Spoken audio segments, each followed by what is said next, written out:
Chapter 7 A Note in a Church? Wow, sorry. Life is murdering me, you guys. But I have time to sleep nowadays. The school just starting and now I'm in yearbook and it's my senior year and I'm trying to get a new job. It's crazy. Anyway, thank you to all who reviewed. I love you guys. So you and Nate's at home alone? Oh my gosh, Tori. That's serious. Yeah, I was rejoicing on the inside. That only was Tori opening up to her and losing his shy nature slowly. He was actually making progress with Natalie. They probably had the most romantic day, skipping school and being together. He gave Yai ideas for the next time she didn't feel like going to school. Shh, Yai, not so loud. I only told you because I think I need your advice. Oh really? You want my advice? Tori, that's one of the best things I've ever heard. I'm more than glad to help you. Yai cried, posing dramatically, and laughing behind her hand, and showed complete and total conceitedness. No wonder your head's so big, Yai, Chai said, coming up and placed his hand on top of Yai's head. He smoked at the girl below him, who smiled nervously back. Hi, Chad. Yai, are you being bad again?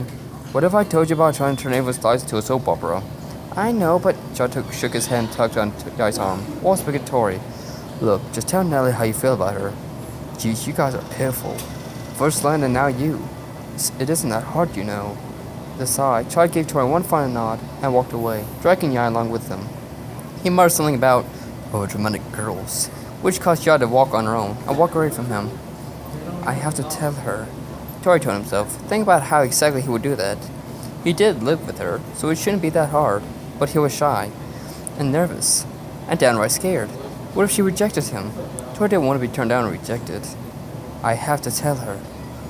Elsewhere, it was Natalie's turn to go out and buy groceries. Since Tori was staying in her house again, she had to buy extra. Tori had some kind of training with his dad and Lan, but Natalie didn't mind.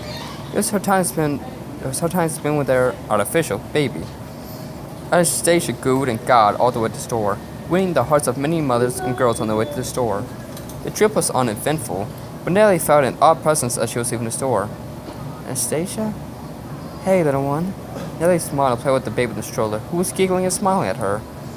The two walked towards Natalie's house, when she saw a beautiful out-of-place building that she had never seen before. It was a church. A huge church that looked about 2 or 3 stories high.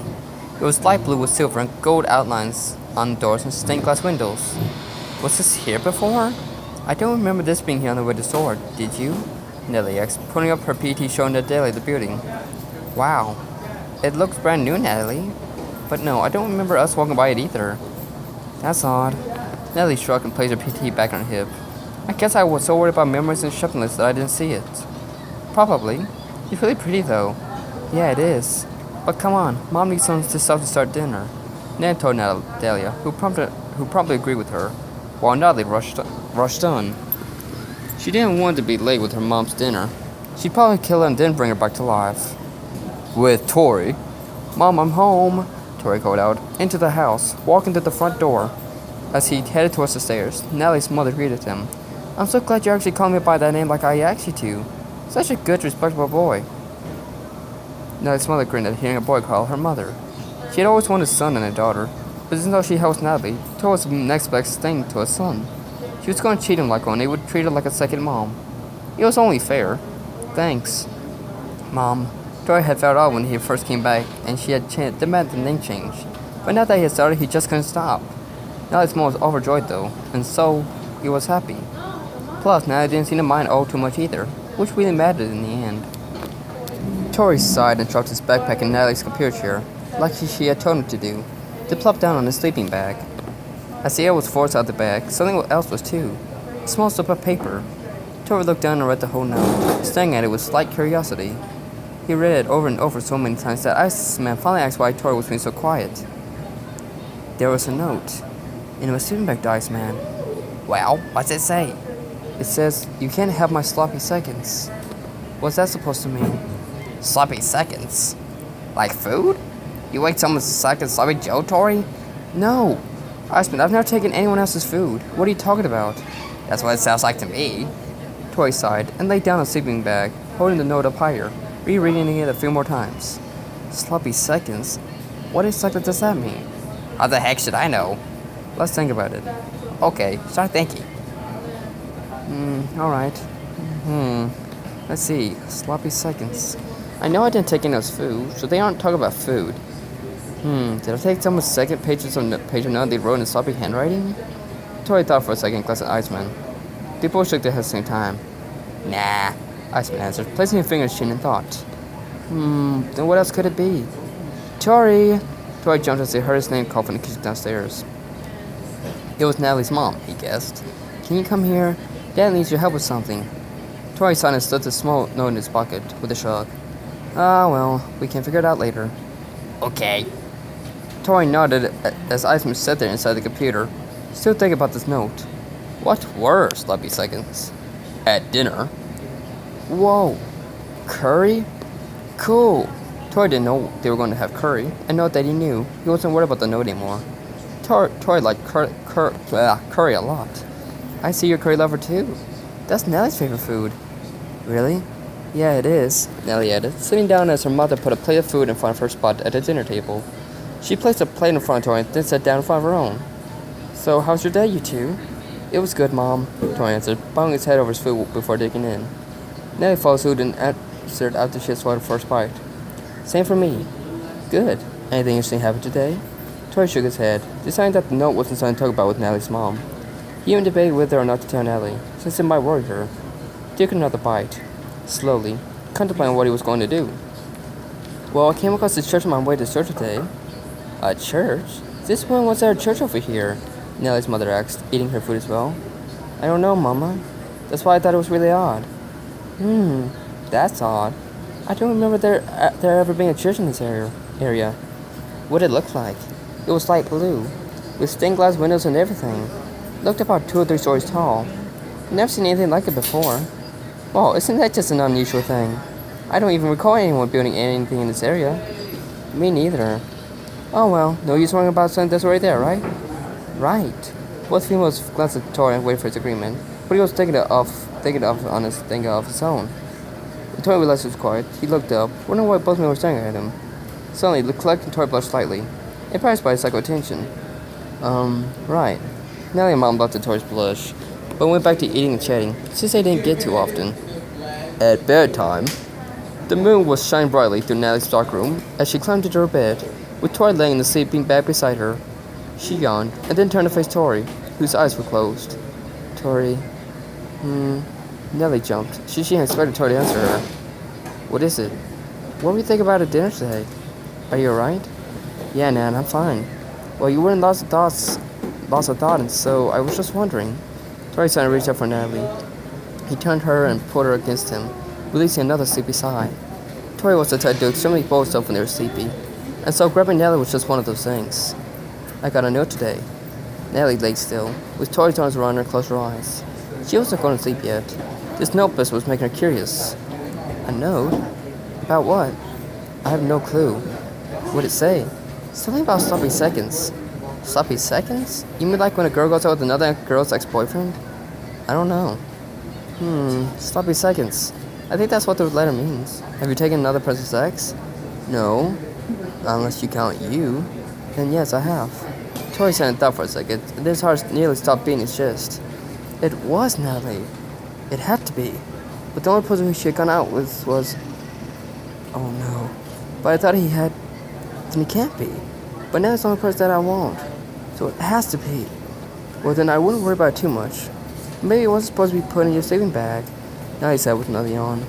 She slowly drifted off to sleep as Tori held her, sighing at the warmth she felt from him. This was heaven. But who else would it go to? Did you take someone else's Nat? Of course not. At least I don't think so. Ned blinked slowly. Did Tori ever have an ex? Has he even gone out with anyone before? Maybe he had and I just never knew about it. Am I taking him for someone else? Is he a sloppy second? I thought about it for a little while longer. Nah, of course he doesn't. Nellie? I blinked again. I looked into Tori's face, wondering what he was saying. Huh? What? I asked you if you were involved with someone's ex. No, not that I know of. Not that you know of. I mean, I don't know if that person had an ex or not. Oh, well then maybe it's to you? I doubt it. It was in your sleeping bag. If it was to me, it'd probably be on my bed. Now I knew she wasn't making all that much sense, but that was okay. She was sleeping, not making sense was the trail of sleepiness. She needed to go to bed, ASAP. Nat. Huh? What if Tori started to ask, but found himself unnerved. He couldn't do it. Not yet. Not right now. He couldn't ask her about Dex. He didn't want to hurt her. What if... Nothing. Not Natalie. Natalie sighed and laid her head on her pillow, telling us to tell Tori about it later. Night, Tori. Natalie was asleep almost as soon as her head hit the pillow.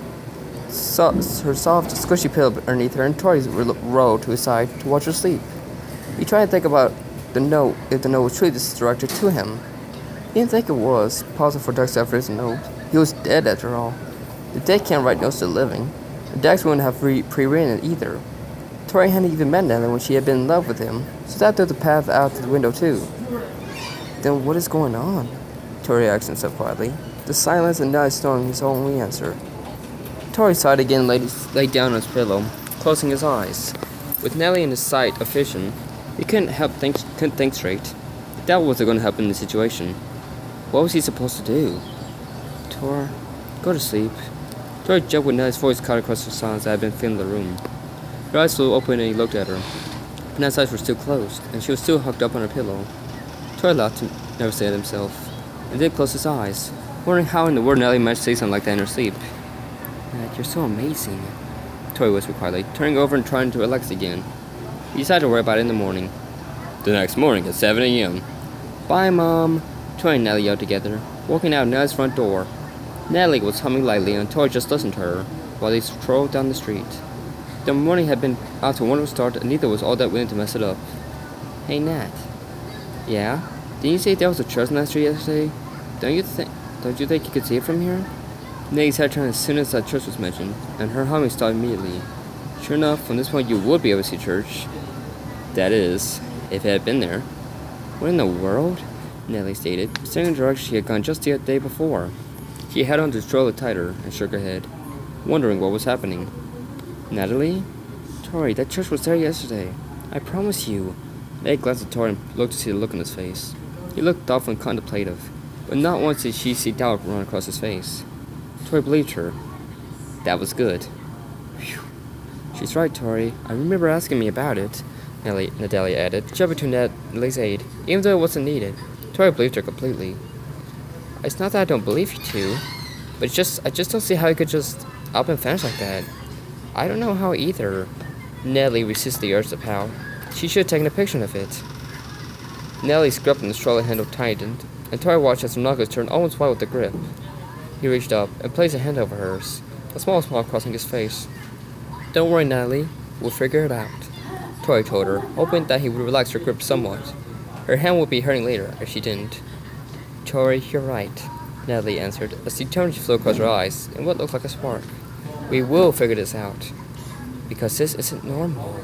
Natalie glanced up and looked on the two elves' faces, keeping her thoughts to herself. She would help too, even if that meant hacking for it.